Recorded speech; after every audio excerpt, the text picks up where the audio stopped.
There. Well, hi everyone. Welcome back to another episode of Saving Hospitality. My name is Sue Keels. And I'm Eileen Meringue. And Hey, Eileen. hey, this is our official first guest on our Woohoo! podcast. Hey. We've been with we've got Cheryl Steinhurst on our show today, and we actually used to all work together. If you didn't teach me what I know in hospitality, Sue, Cheryl did. So we're really excited to have her. Where did we all started at Twin Lakes, right? Together? Twin Lakes Golf and Yep. Swim Club. Yes. Mhm. Yeah. Told me to hustle, Sue. Yelled at me I one told day. you Oh man. And then we worked together at a wonderful four-star hotel in the Michigan market. I believe we all opened that hotel. Is that did. correct? Yes, we did. Once you go through a hotel opening, I think you're bonded for life together, right? Like we are like bonded.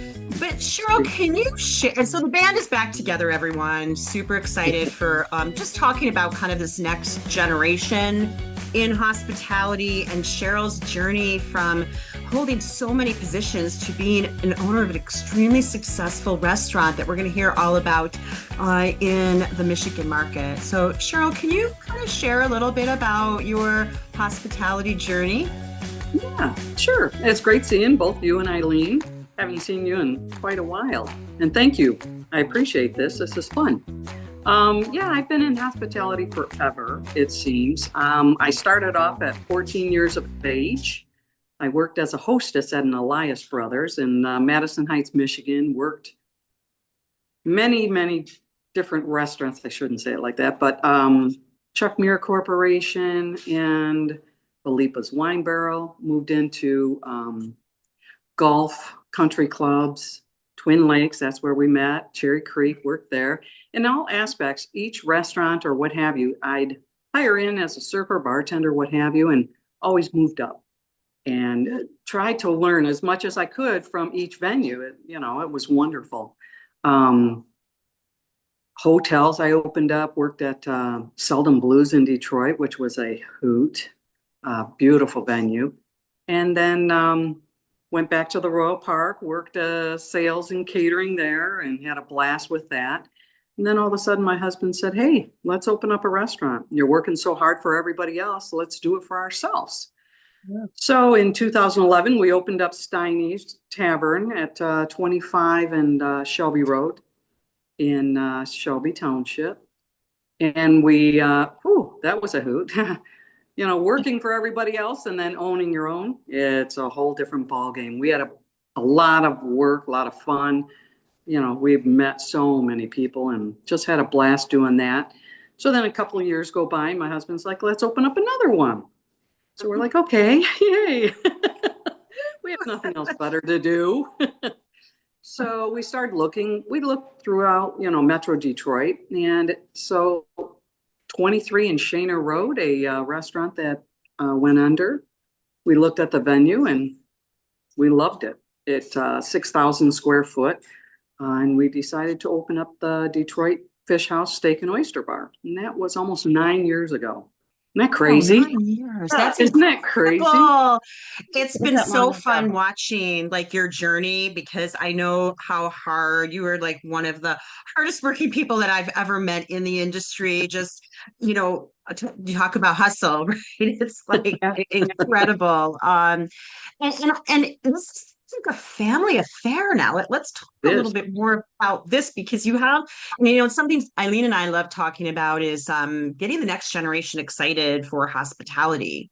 Yes. So tell us a little bit about that. Well, my children were both very young. They were still in school when we opened up Steiny's, and we brought them in, and they worked, and we taught, all aspects of the restaurant. And they worked doing bussing, cleaning floors, toilets, everything, because we did it. It was, we ran it, 100%. So they've started at the bottom and have worked their way. My daughter is my right hand at the fish house. She currently does all the ordering for all the front of the house, liquor, every aspect of that, and does a lot of the office work, payroll she'll work with. And then she's a waitress. She loves the money and the hours where she can change or do whatever, and it's not going to be a problem. She was managing for a while, but it's you're there 40, 50 hours a week. And she's like, no, I want to get married and have children. So she opted to go with that aspect. My son, who started in the kitchen with us at Steiny's, learned everything. We always hosted events at our home. So he's been with people and family and friends all the time. So cooking was part of our world. So he continued on and cooked at the restaurant, learned. We've had chef after chef after chef, executive chefs, a couple of global chefs where they were phenomenal. And he was a little sponge, learned everything you could imagine and was excited to do so. So here he is now. Like I said, well, we opened that up in 2011. He's been in the kitchen all that time. He is now our executive chef. He is now full-fledged running our restaurant, which is our dream. You know what I mean? So yeah. We're pretty excited. He's an amazing chef. His food is great. Your food is great. It's just so crazy that these days, the younger generation, I'm so used to everything how it's always been. And that's what opening up the restaurant. Well, he has brought to crisper, fresher. It just seems like it's more cleaner plates and, not so much, not as big as they used to be, where everything used to be extra large and things of that sort. Now it's more in flavors and just doing unusual things. And it's a blast. Do you find that this generation also improves the quality of it? Like they'd rather have absolutely quality over quantity? Is that kind correct? As well as the guest perception is one of his biggest things. What is the guest perception of our food, our venue? And that's huge. That's huge for him to know that at 31 years of age. It's awesome. That's so cool. What are some of the things that you've found like the next generation has challenged you in like good ways and bad ways? Like what do you struggle with, or where do you find inspiration from them? So there's definitely been a shift in talent over the years. Definitely a shift. Some of it good, some of it challenging, of course. The good aspect, this generation, they have a lot more ideas, like the bartenders with, making, infusing liquor, mocktail, things of that sort, where, mocktail, no, everybody's going to drink in my generation. No. And these drinks, you're charging a nice price for it. And these are non-alcoholic, but they're wonderful, wonderful drinks. So you've got a whole different, look and view, and you don't have to go to a bar and get hammered. You could have just enjoy the flavor and chat and visit. And is that exactly. So it's totally different, and it's funny. I've always got the same when I'm communicating about finding diamonds in the rough and things of that sort. Young man that I hired, he was 17 years old as a busboy. I might have shared this story with you. And he was a busboy, and he said, I want to be a server. They're making so much money. And I'm like, yeah, well, you got some time there, bud. Sorry, but you have to know alcohol. You have to know the food. There's so much involved, And most of my talent are what I would say have been in the industry at least 20, 30 years. You know what I mean? Career servers where they know hospitality. So putting them through our training, our normal training is about 8 days for a server and 14 for a bartender. I was like, okay, this young man, whatever. So he put his efforts in and he learned everything. He learned my menu. And I said, okay, now you have to learn the liquor. You have to know if somebody says Kettle One, you have to know that's a vodka. I said, there's so much involved. So he's like, I'm in it. I'm in it to win it. And I'm like, okay.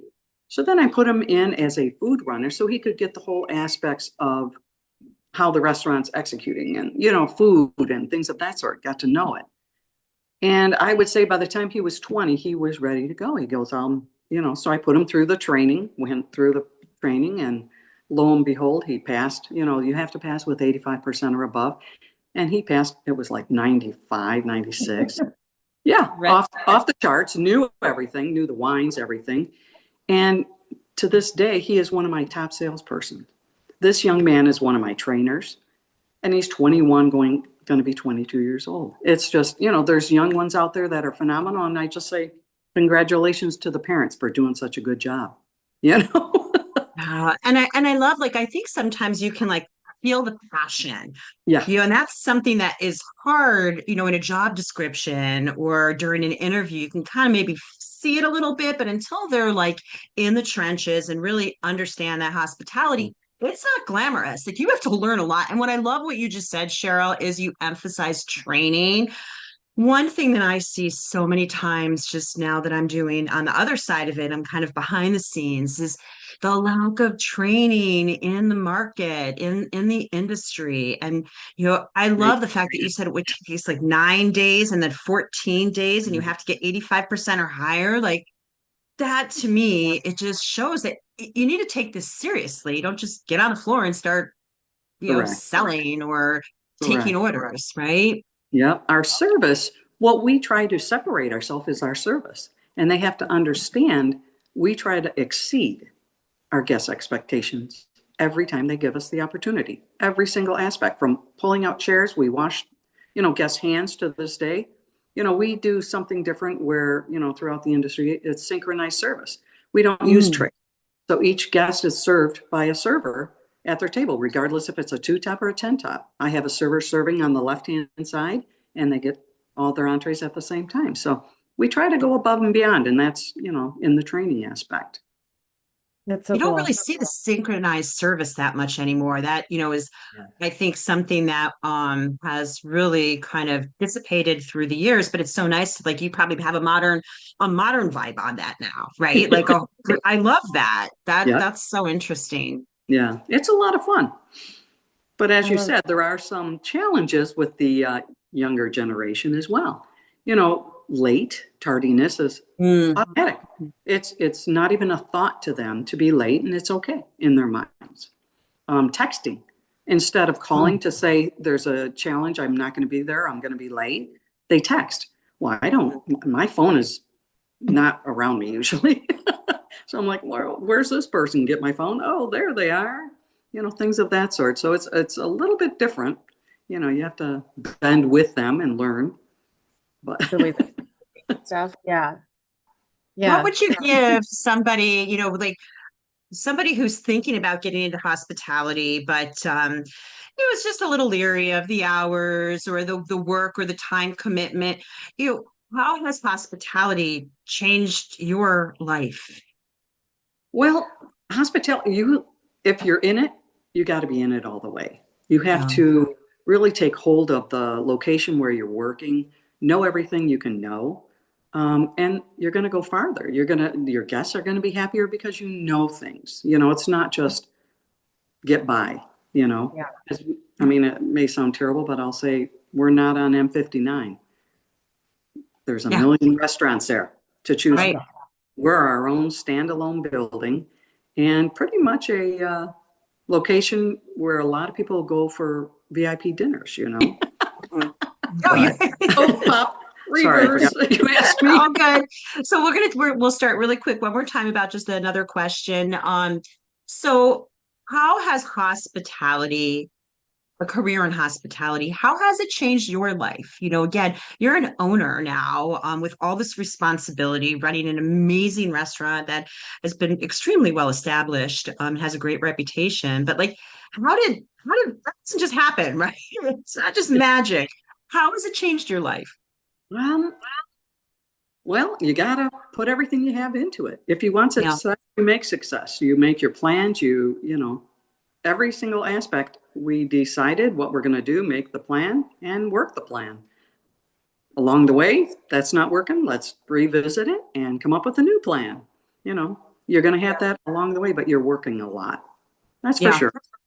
If you're not into many, many hours and many, many nights, and then it's probably not for you because you are in it. You're like, you've dedicated your entire life. Some people, Sue and I have talked on the podcast about how sometimes people get in it in college and work there, and then they kind of take all those great skills that you learn from hospitality into other aspects of their lives, and it's always kind of served them. But you've really, like, your whole family has just embraced the lifestyle forever. Well, Yeah, it's kind of fun. Both my husband and I do prep at the restaurant. That's all we do. He's working his way out on retiring, but I'm doing prep in the morning and then I'm out and I have management that runs it. But nice. you're still involved 100%, you know. Mhm. All What the sucks with you, right? It's like the but. So, what would you give somebody who's aspiring, who has maybe been in your shoes and has done all the jobs and worked hard for everyone else in the industry? What kind of advice would you give someone who's like, I think I want to open up a restaurant? I would say contact your local SBA. Okay. They're really good at guidelining, you know, giving you ideas and thoughts and your plans, your actions, how to execute, working with your city, you know, different Mhm. ideas and things of that sort. Um, but yeah, get all your thoughts and ideas down, get your money in order and extra money. Mm, that's really good Yeah, advice. yeah. Yes. Hmm. Oh, that's the biggest part is that money because you think you've got enough and then, you know, things happen. Oh my Hmm. goodness, this breaks and this breaks. You're running another home, you know, and how Yeah. can you have things that happen? You know, you have Really, cleaning, you have all aspects that you have to do to it. Your HVAC, your electric, your yeah. coolers. Oh my Lord. I bought more coolers than I've ever dreamed I needed to. Holy camole. Well, Cheryl, thank you so much for being on our show. We really appreciate it. It's good to see you again. You too. You too. Yeah. Isn't it great? And Oh, Cheryl, can you shout out where your restaurant's located? So those of you watching in our market as in the Oakland County, North Oakland County market, just kind of share your. Sure. We are located just north of 23 Mile on Shaner Road, Detroit Fish House Steak and Oyster Bar. Fresh fish, steaks, hand cut, fairway meats. We are going to launch sushi in about 2 weeks. We Ooh. hired a sushi chef, so we're coming up with a new menu with that aspect. We have global wines from all over the world. We host wine dinners and bourbon dinners, tequila dinners. We have a bourbon club, so Oh, a those bourbon who club. Tell us about that. That could be something really fun. yeah, it's Love really that. fun. This is a little bit different than most people with their clubs. We do not charge you every month unless you attend. I do Mm. a request, RSVP, if you're there and you know you say you're coming, we make food and then we sample usually 4 to 5 different bourbons.